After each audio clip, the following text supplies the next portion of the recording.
সবাইকে স্বাগতম জানাই ইরফানস লাইভ মিক্স চ্যানেলে। আজ জানাবো 9 জুলাই শেয়ার বাজার কেমন যেতে পারে তার বিস্তারিত পূর্বাভাস। বিগত কয়েকদিনের রিক্যাপ দিয়ে শুরু করি।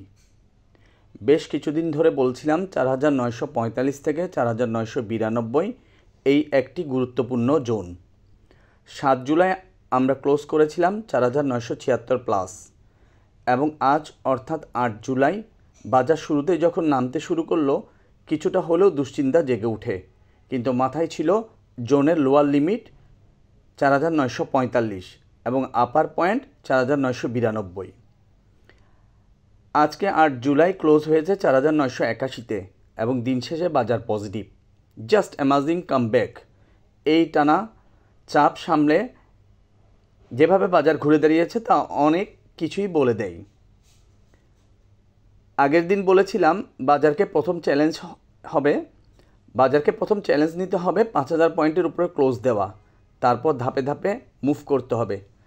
খেয়াল রাখতে বলেছিলাম 4992, 5000, 5010, 5015, 5027, 5030, ফাইনালি 5062।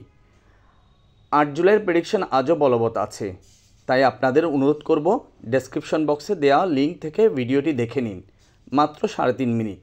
আপনার ইন্ডেক্স মুভমেন্ট বুঝতে ও নিজের পজিশন ম্যানেজ করতে এটি অপরিহার্য। লেনদেন বিশ্লেষণ। বাজার দিয়েছে দুর্দান্ত প্রফিট। আমি 7 জুলাই থেকে বলে আসছিলাম প্রফিট থেকে মনোযোগ দিন, আর ঠিক তাই হয়েছে। 600 কোটির উপর লেনদেন। বায়ার যেমন সক্রিয় তেমনি সেলও হয়েছে প্রচুর।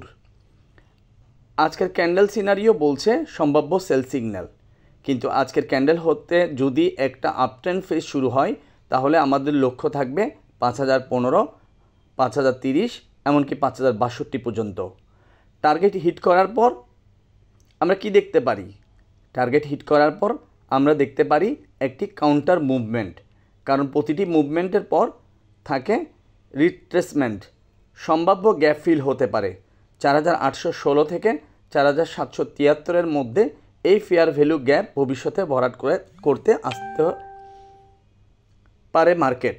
সুতরাং এই সপ্তাহে আমাদের লক্ষ্য থাকবে উপরের রেসিস্ট্যান্সগুলো ধরে রাখা, এবং চোখ রাখুন লাইভ ট্রেডিং সেশনে কীভাবে ইন্ডেক্স এগোয়। সবশেষে বলবো লাইক দিন, কমেন্টে আপনার মতামত জানান আর শেয়ার করুন ট্রেডিং কমিউনিটিতে। আল্লাহ হাফেজ।